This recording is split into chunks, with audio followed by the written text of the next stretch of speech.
Okay, a very good morning to you all. My name is Lynette Ong, Professor of Political Science at the Munk School of Global Affairs and Public Policy at the University of Toronto. I wish to acknowledge this land on which the University of Toronto operates. For thousands of years, it has been the traditional land of the Huron-Wendat, the Seneca, and most recently the Mississaugas of the Credit River. Today, this meeting place is still the home to many Indigenous people from across Turtle Island, and we are grateful to have the opportunity to work on this land. I'm delighted today to be hosting this webinar to discuss Professor Ya-Wen Lei's latest book, The Gilded Age, Techno-State Capitalism in China. Ya-Wen Lei is a professor in the Department of Sociology at Harvard University and also affiliated with the Fairbanks Center for Chinese Studies and the Weatherhead Center for International Affairs. Trained in both law and sociology, she holds an LLM and JSD from Yale Law School and a PhD in sociology from the University of Michigan, Ann Arbor. After graduating from Michigan in 2013, she was a junior fellow at the Society of Fellows at Harvard University. She's the author of two books. Her first book was The Contentious Public Sphere, Law, Media, and Authoritarian Rule in China, published by Princeton University Press in 2018. She has also published articles in leading sociology journals such as the Annual Review of Sociology, American Sociological Review, American Journal of Sociology, Law and Society Review, and so forth. And her publications have received various awards from the American Sociological Association, the Law and Society Association, as well as the China Quarterly. So it is indeed my very pleasure today to be hosting Ya-Wen's talk. So the stage is over to you. Thank you so much, Lynette. Let me share my screen.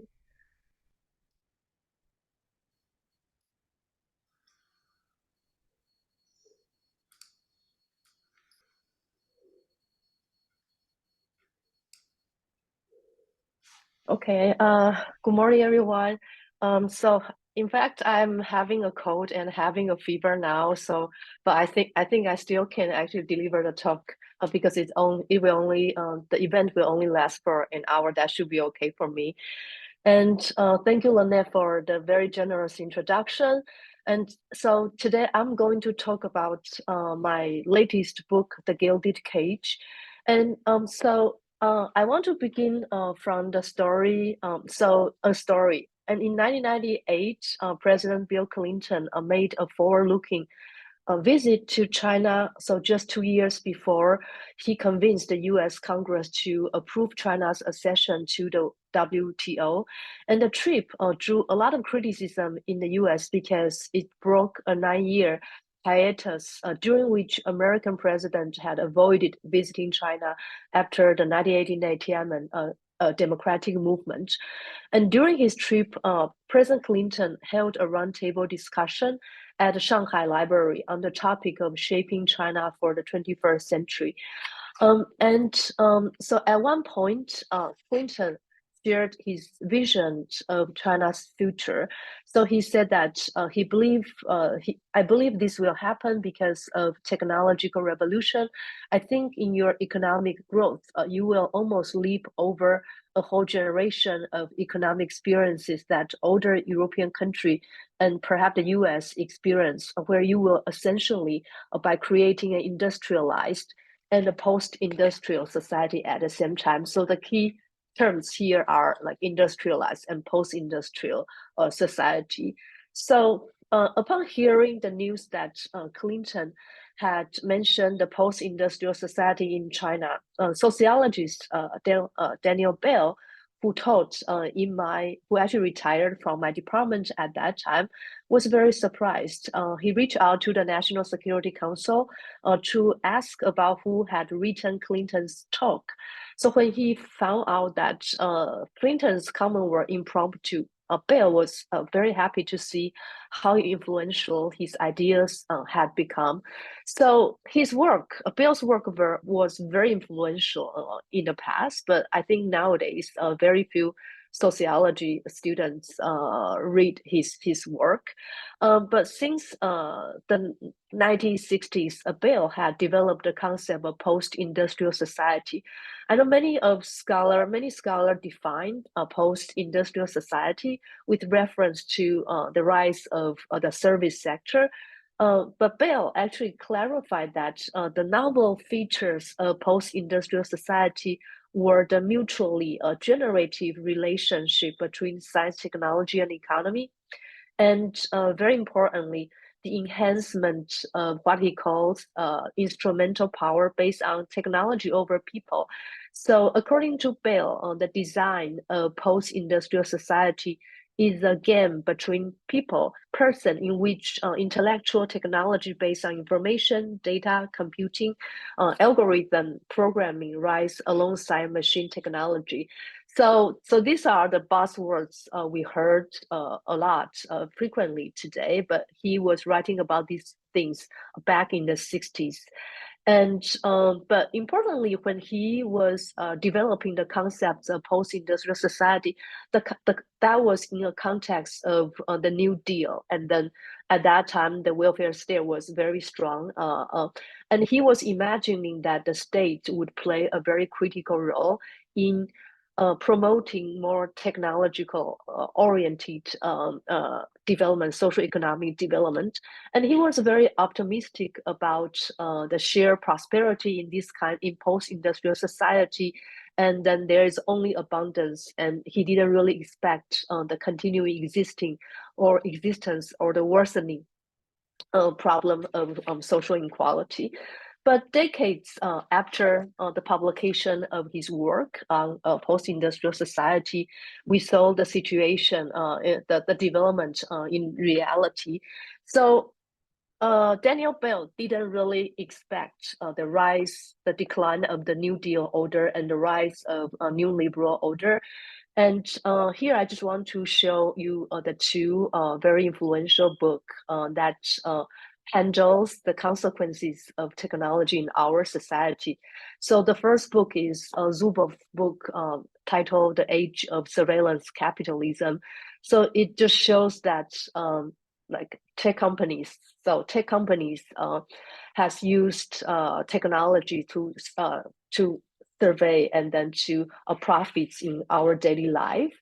And then I also mention Ajamolu and also Simon Johnson's book on power and progress. So basically, this recent work showed that people like the power holders of technology, for example, company, they can replace jobs through automation, and both tech companies and certain governments can use technology for surveillance in our daily life and in work. And then this kind of process led to resulting inequality.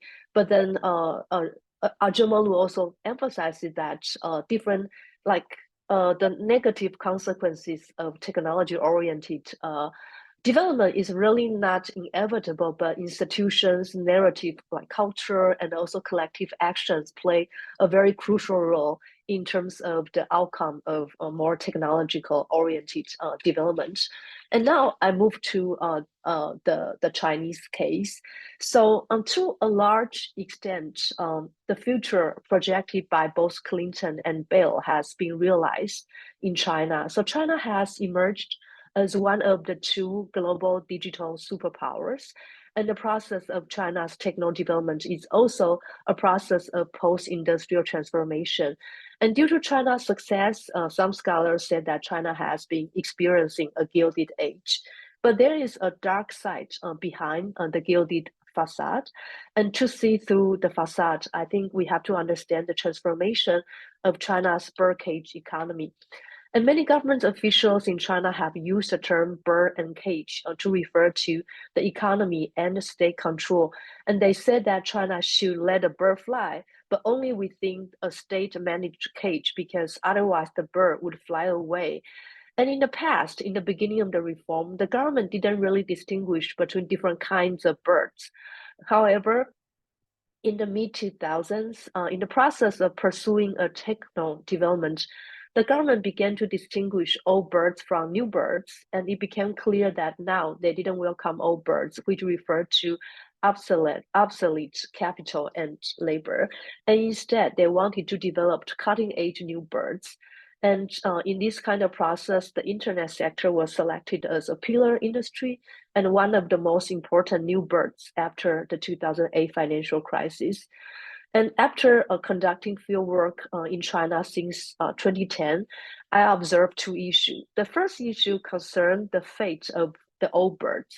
And previous experiences of deindustrialization in the US and Europe suggest that people and business may be left behind by such transformation.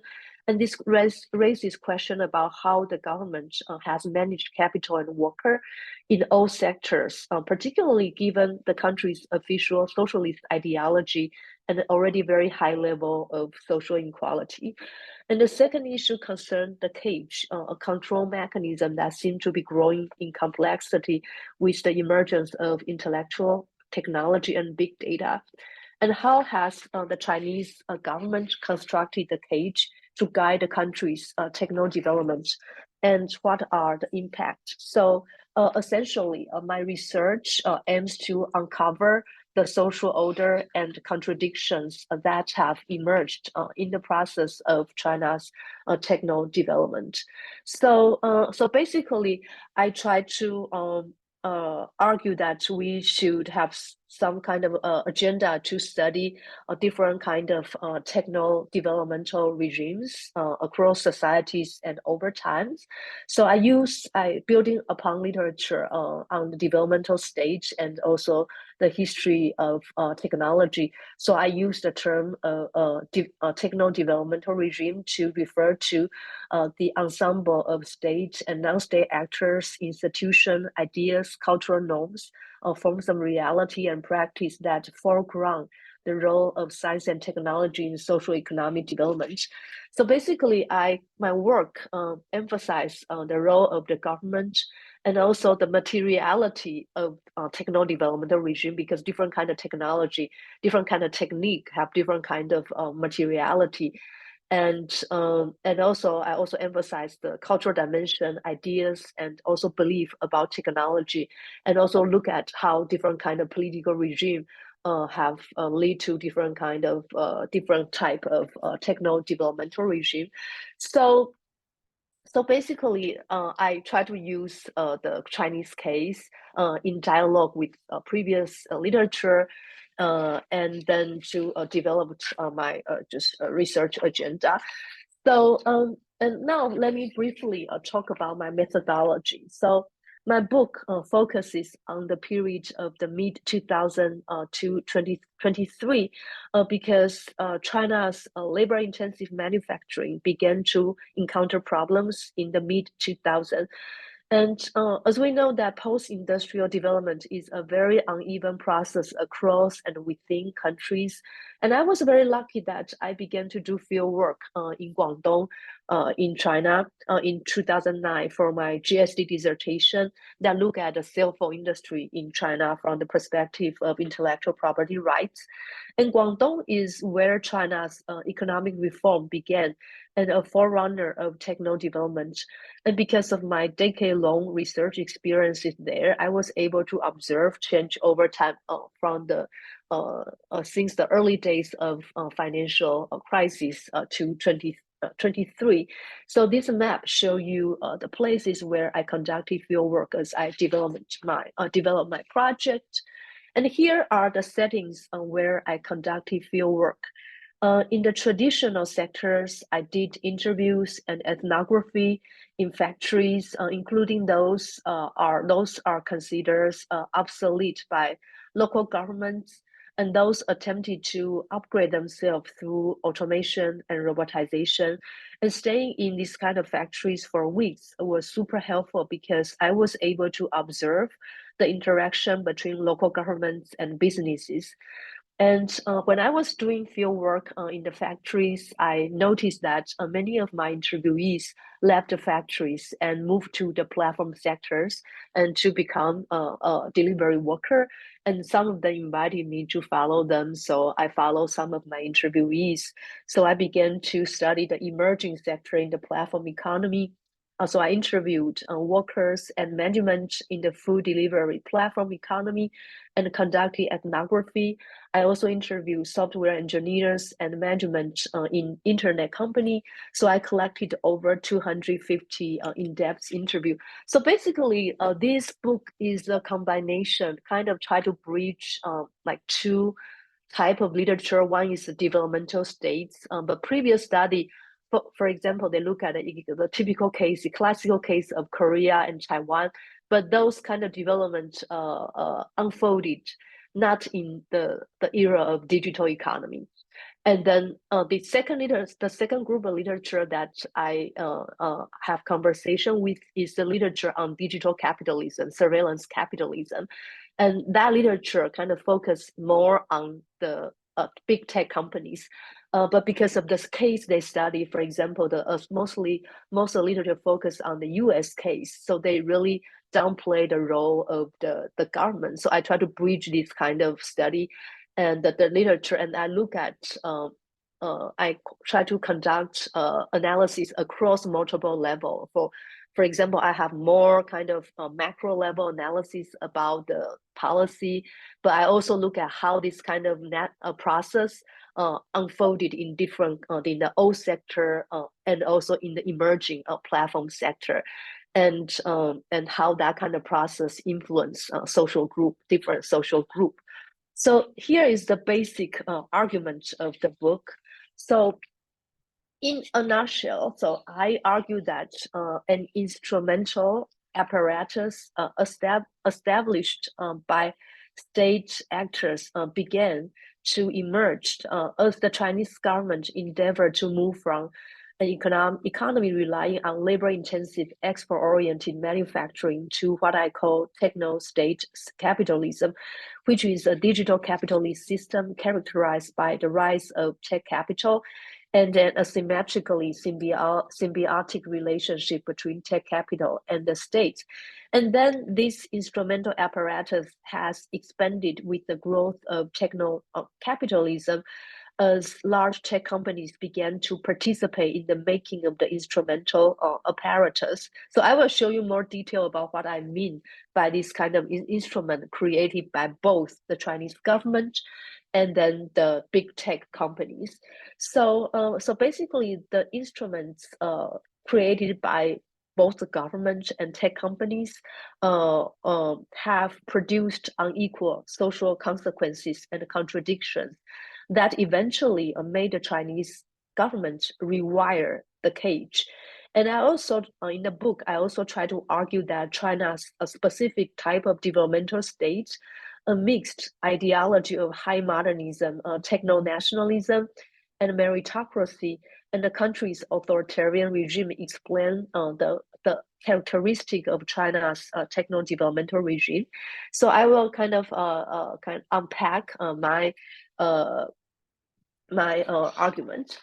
So first, I just want to explain the emergence of this kind of specific techno-developmental regime in China, and I want to focus. So first, I want to kind of discuss its cultural or ideological dimension. So my colleague, very prominent anthropologist Susan Greenhill, has argued that using science and technology to rejuvenate China has been the cultural DNA of the Chinese nation since the 19th century, the late 19th century.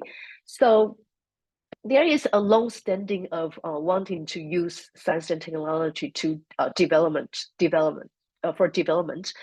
And I also want to mention that so when even though when a country moved from a more kind of labor intensive economy to a more tech oriented economy, it seems that there is only like one path. But in fact, Chinese leaders have very different visions on how they can achieve techno development. And some leaders they actually worry about the consequences on the tension between technology and equality, but some other officials try to neglect this kind of tension. And then I also want to mention that in China, because of the penetration of this kind of techno-developmentalism in society. So the government's techno-development, this kind of the strategy to use technology to facilitate, promote development has received a lot of support, and it also aligned with the idea of the dominance of thinking of meritocracy in China. So that's the cultural dimension. So even though, and now I want to focus on the specific transition in the mid 2000s and the social, economic, and political dimensions, conditions at that time. So despite so I mentioned that there has been a long standing of culture that, but then the government didn't really begin to seriously attempted to move toward a techno-oriented development model until the mid 2000s. And that happened in coastal provinces in China. So that happened actually in provincial levels. At that time, so that's before the financial crisis, provinces like Guangdong and Zhejiang and Jiangsu began to experience scarcity in important resources like land, especially land, energy, electricity, and so they just realized that they didn't really have enough land to pursue the kind of the labor-intensive manufacturing. Because when we talk about labor-intensive export-oriented manufacturing, we often neglect the fact that it's actually quite land-intensive. So usually the Chinese government has to give a huge piece of land to investors, but they just realized that in coastal province, they didn't have enough land to do that. And at that time, housing market also began to prosper, and land became more expensive. And around the same time, the Hu Jintao, the central leader, also began to articulate the idea of scientific concept of development to solve China's developmental problems. And the coastal provinces, a lot of local government officials, they began to promote, to scientize the per cage economy. So basically, the idea is the solution to the problem of scarcity is to mobilize science and technology and use legal and technical instruments to help the government's visible hand, and to coordinate the relationship between the market and also the state. And and then the financial crisis in 2008 worsened the situation because it hit China's export markets severely.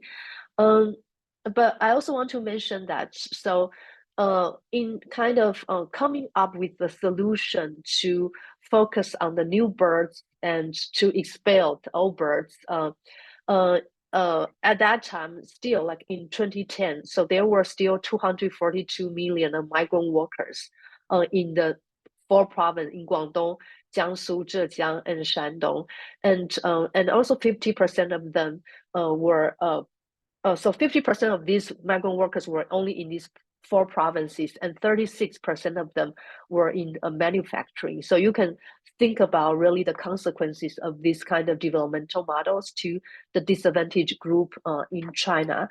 And now I just want to talk a little bit about the instruments they use.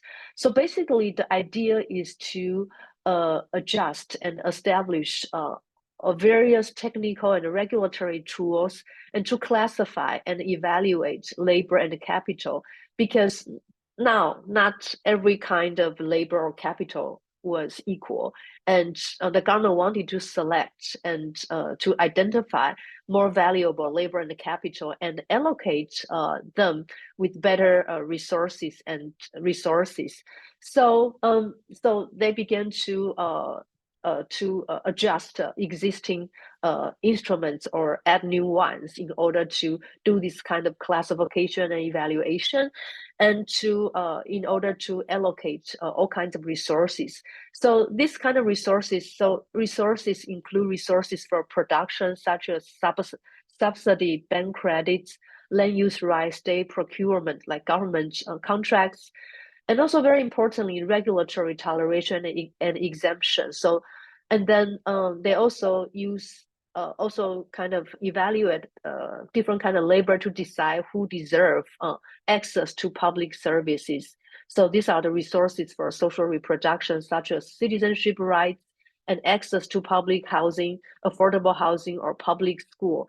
And also they also kind of give different kind of punishments and decide different level of law enforcement according to the value of capital.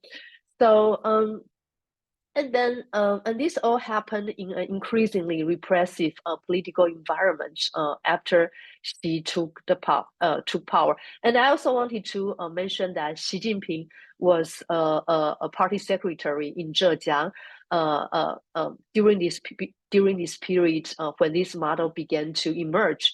And he actually wrote a lot of essays on industrial policy already at that time. And you can imagine that when he took power, a lot of local government officials at different level began to emulate the policy he made when he was the party secretary in Zhejiang provinces.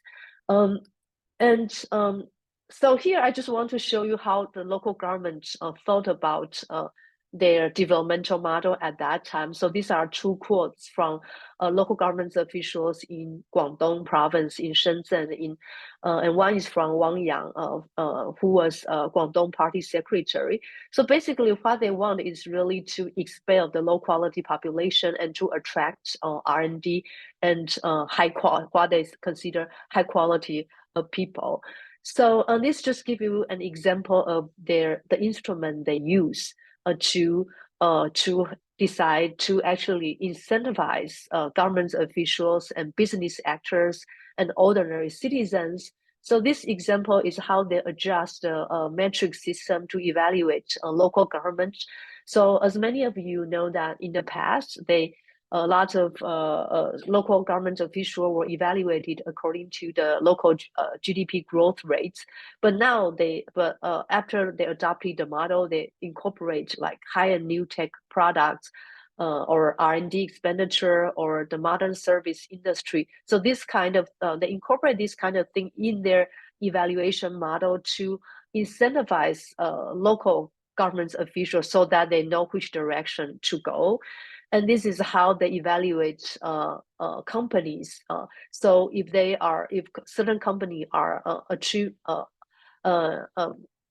they are classified as higher new technology, and they can actually receive a lot of benefits. And these are the criteria they use to evaluate, such as intellectual property rights, and an R&D expenditure. So they actually the main point they kind of set up a lot of enact a lot of evaluation standard, and this also reflect in how they adjust the household registration system to decide who have priority to get local citizenships. So as you can see, so this is an example from Guangzhou, but there are so many these kind of things in the most prosperous areas in China. And this example was enacted in 2011. So you can see like invention and also what they call personal quality education skill competition, invention, like the ability to invent, like to have patents. So, and also like age, that's a very important aspect of human capital. So these kind of things were a lot of already existing institutions were readjusted to align with the new goal of techno-development. And this is another example that so they also created a lot of digital platforms to evaluate each single companies. So they want to calculate the revenues produced by a company per per unit of land. So they want to calculate a revenue per unit by units of land. So, and then if a company are classified into different categories, if a company is classified into a good category, then they actually they can have a lot of benefits, and the utility rates, the utility bill, and the government actually subsidize the utility bill. So these are just a lot of some of the numerous example in which the government developed and adjusted their metric and evaluation systems. So there are a lot of focus on establishing this kind of rules, the technical and the legal instruments. And the legal instruments are also very important because it determines the outcome. So once you are classified into certain category, and that could have some kind of legal outcome or regulatory outcomes. And so so I do want to show that the state at the local level and in many parts of China, and also to some extent at central level, they created this kind of instruments. And for those of you who are familiar with the China's economic development in the past, so usually a lot of scholars argue that China's success was partly because of the flexibility in the regime, but then I argue that since the mid 2000s, actually things began to change and toward a more unflexible way. They focus more on this kind of tools, and these have some kind of consequences. So and this the kind of tools they created also show the class dimension of this kind of techno-developmental regime, because they really systematically benefit certain class like professional class and technical class, but then they systematically discriminated against the working class. So in the process of this kind of development, the internet the sector emerged of one of China's pillars industry. So as you can see from this graph, so the digital economy's proportion of China's GDP rose from around 15% in 2004 to 40% in 2022. So today, people were excited about China's like new energy EV sector, but those sector only accounted for around 11% of China's GDP at this moment. Because after the internet sector was selected as a new bird by the Chinese government, they were able to access global capital and protect the domestic market. And they will also be able to partner with the Chinese government in all kinds of projects domestically and also internationally. And at the same time, they were able to operate in a more or less lax regulatory environment. So basically a freer cage. And so many of you might remember the Chinese government began to crack down on the tech sector in around 2020, but based on China's anti-monopoly law, which was enacted in 2008. But between 2008 and 2020, in fact, back in 2008, there were already a lot of complaints about tech companies' behavior. They sue each other, but Chinese government never really intervened and never investigated any tech companies until 2020. So there is a period in time in which the government decided not to enforce the law despite the existence of law. And in this kind of lax regulatory environment, we can observe boundary spanning instrumental, and that we can see that a lot of tech companies began to develop boundary spanning instrumental and infrastructure power. In China, a lot of infrastructures is owned by state-owned corporations, state-owned enterprises, but the digital infrastructure, like the online payment system, cloud infrastructure, is in large parts owned by private companies. That's China's tech companies. Um, and also after the China's economy began to slow down in 2015, the government actually doubled down on their support of the tech companies because the platform sector was considered as the savior of the economic slowdown. But I also want to mention that you can see that the kind of job created in this process tend to be labor intensive service job instead of skill intensive service jobs. And we also see the increase of informal employment in this period. So meaning that a lot of jobs don't really have social protection. They are not protected by China's labor law, and this kind of characteristic is associated with the platform economy. So a lot of people expect that this kind of techno-oriented development model would lead to a lot of like a huge increase of good job, but in fact, in China, it's created more like low-skilled service-oriented job.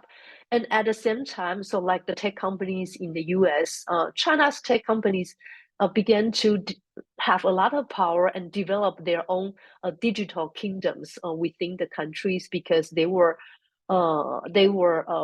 tolerated by the Chinese government to have to have their own digital kingdoms, and in under a lax regulatory environment, they were able to large tech companies were able to use legal and also technical instruments to set the rules for workers, users, and suppliers. So these are similar to a lot of people's criticism of big techs in other parts of the world. Yeah. So and now I want to I just want to point out that in fact the Chinese the government and also the tech companies in China, this big tech, they share a lot similarity.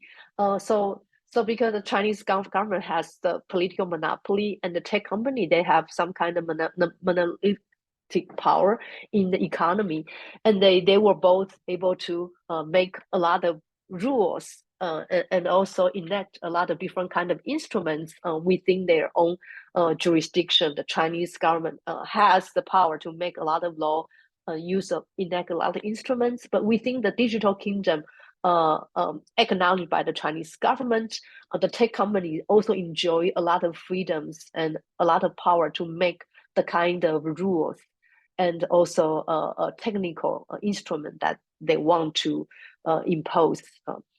And now I want to actually talk about the problems, the tensions created by this kind of techno-developmental regime. So the first is a disparity between reality and appearance. So the government created a lot of instruments to increase efficiency and legibility. They want to know which company like produce what and how to classify things and how to actually better how to kind of allocate resources in a more efficient way. But in my field work, I observe like officials, business actors, and workers, they are all playing the game according to the rules set by the government. And then in this kind of process, people actually focus more on the instrument themselves and the end and the means, but then they kind of forgot about the purpose of creating this kind of instrument. The purpose was to develop perhaps a better economy, or but then the focus but for example, a lot of local government officials, they focus a lot on like the numbers of robots, the number of workers replaced by robot, the number of patents created in the system, because these kind of numbers were used to evaluate the local government's performance. And in my fieldwork, I also noticed that some lowest level of government officials and also a lot of business owner, they actually know the system don't really work. they don't work in a very efficient way, but their feedback is often overlooked because their feedback cannot be translated into the metric in the evaluation system. So you can see there is a lot of waste of public resources. And for example, I study in some provinces, the local governments actually want to promote the agenda of using robots to replace human beings, and the government invested a lot of money in robots. But then when you ask local business people, they usually tell you that they think like 70% of this money was actually scammed by various actors. And the second problem I observe is the tension between the state and capital. So the government want to use the instrument to increase the level of control and predictability, but in reality, you see the government actually created a bifurcated regulatory environment. So usually they see some kind of trade-off between development and regulation, and when they actually when they think some business obsolete, they begin to initiate a lot of campaign and to impose a lot of rule or to enforce law in a hyperactive manner. And then if they consider something as like new births, they actually create a very lax regulatory environment.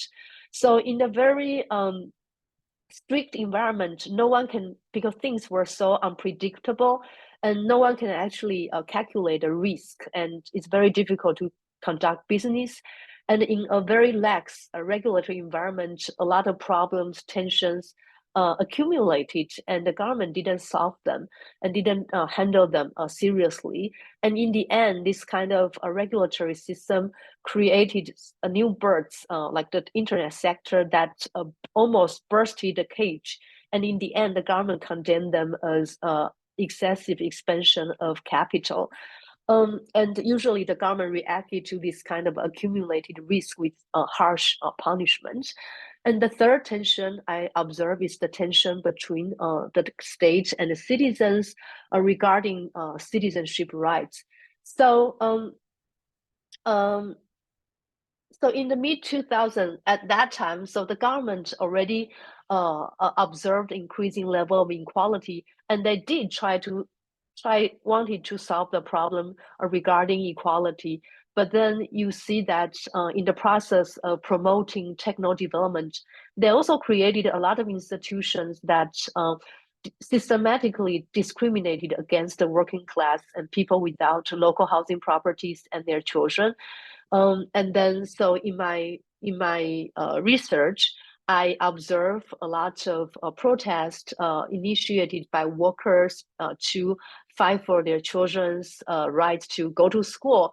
This is a quote from a factory manager in Shenzhen. So he said that a recent protests here were about school issues because migrant worker children have difficulty going to local public school under the point-based school admission system, which is another kind of matrix-based evaluation system.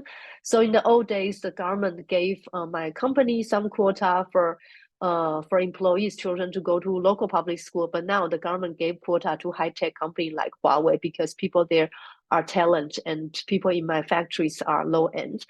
And then another kind of tension is the tension between tech capital and labor. So because of the in 2021, so there were more than 200 million people in China have some kind of flexible employment. So many of them actually worked in the platform sectors, and because of China's lax regulatory environment, so I compare a lot of this kind of platform company with platform company in the US and also in Europe, in France. And I found that Chinese tech platform company, they imposed the mostly like they imposed the most intensive control on workers. And so in my So in my field work, I observe a lot of protests and strikes organized by platform workers, and I also study the rise and the disillusion of coding elites, the professional class. Um, so these are the kind of consequences for the relationship between the capital and also the labor. So, and what are the consequences of this kind of techno-developmental regime? So I think in general, I still feel that the gilded facade of the cage still convince a large proportion of my interviewees that the Chinese government actually still did a good job, because China was able to become a technology and powerhouse within a very short period of time. And then some of my interviewees kind of internalize the dominant discourse and consider themselves unworthy. And in the process of playing the game, that process manufacture consent to the existing rules. But then the fading facade, but in recent years, some Chinese people also began to observe the fading facade, and some people found like the games became very meaningless and decided not to continuously to play the game. So you can see, we can observe the exit, right? There are more and more immigrants from China to other parts of the world. But then I think the kind of localized voice and resistance would continue to exist, but they are very restricted. So basically, I think this story is really So yeah, when you might want to yeah, wrap up soon. just one one slide. So this is a case in which instrumental rationality grew tremendously, but then the communicative rationality declined a lot. So that's the instances. This example is we can kind of think about this example from like Max Weber's writing about iron cage. So and I also think, even though the Chinese government at one moment they want to pursue both scientific development and also human-centered development, but because of the political condition, in the end, the instrumental aspect of development overshadow the human aspects of development. I think I just wrap up, finish my talk. Yeah, thanks. Great. That was very interesting. Thank you so much. So I have some clarification questions, and I'm sure there'll be more questions from the audience. So when you talk about the high tech sector, are you referring to e-commerce and platform economies type of companies rather than companies that manufacture hardwares, for example, Huawei? Because I think that is kind of reflected in the human composition of the people that they hire. You were saying that um,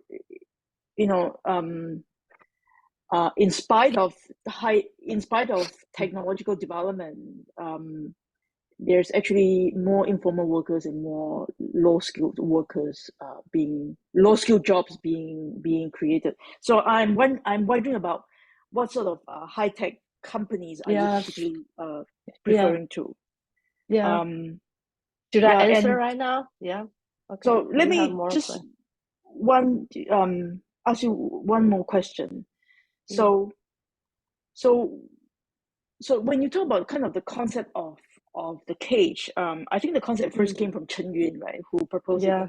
during the 80s, saying that the market economy has to be developed within the state planned type of cage. But in your context, your analogy of cage refers to regulation, kind of the political institutions, cadre evaluation, migrant workers, the institutions that guide the high tech industries. Am I getting you right? Yeah. Oh, thank you so much, Lynette, for the question. So I just answered the two questions. So first question is about the kind of like new births that I study. So there are all kinds of different kind of tech company, but my book, I kind of in my introduction, I kind of intentionally select the digital sectors, because that's one of the most important part of the economy, and they are, and also I wanted to talk to the literature on the digital economy, the platform economy in other parts of the world. And because of these two reasons, I focus on kind of the tech companies, that platform companies, that type of company, instead of a company that produce some kind of hardware. But I think there are some, for example, like but that doesn't really negate the fact that the Chinese government also evaluate those kind of advanced manufacturing business actors. Right? Yeah, but I think this kind of high platform companies, they, because of the nature of their technology, like a lot of literature talk about their instrumental power, how they influence individual, and how they influence control, or how they control the like digital infrastructure. So I think that kind of platform companies are also very, very important. So I intentionally focus more on that kind of the platform, the big tech companies. Yeah. And the second Okay, so question sorry, yeah. just to clarify. So when Xi Jinping say so we must draw on the new productive forces of the That's a recent economy. comment. Yeah. Right. But you looked at the other side of kind of the productive forces, Yeah. not the BYD, the EV No. vehicles Yeah. manufacturer, So but the yeah. platform So side of things. because I kind of my case is very historically specific.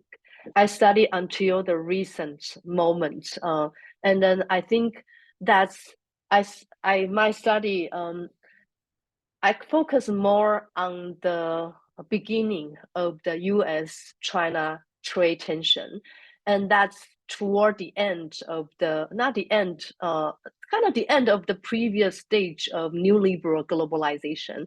And in my Mm-hmm. book, I kind of make it, I think in the uh, conclusion chapter, I make it very clear that the government actually, this kind of model developed dynamically, and then things will continue to change because of the new global conditions, and they will select the new birds, right? But I think what are the new birds the new birds might differ in different kind of stage.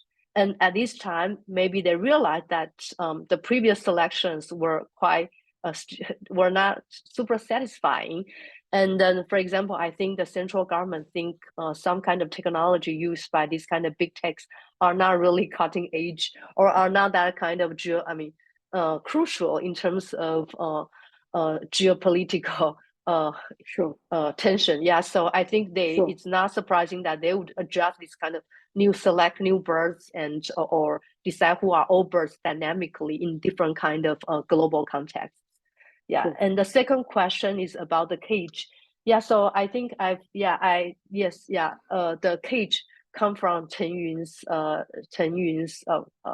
talk and thinking. Yeah, and in my case, in my study, I kind of focus on the rules of the game. So what are the rules, the regulation, the instrument created by the government, and also the big tech companies to guide, or to and to guide the the development of China's economy, or to not only guide is a very strong word, yeah, but this kind of rules created by the government and big tech became very important, like the structure of the economy, political Excellent. economy. Yeah. Sure. So let me go to the audience question. A question from Jawad Khan. Could you comment on the changes in the education sector regarding the 2021 ban on China of for-profit tutoring services, and how that ties in with techno-development? Would this be considered an old bird and perhaps lead into the digital kingdoms in a country which can afford to offer non-profit tutoring for youth and a pipeline for-profit tutoring for post-secondary? Yeah, I think the educational problem is really complicated, and it's beyond my personal expertise.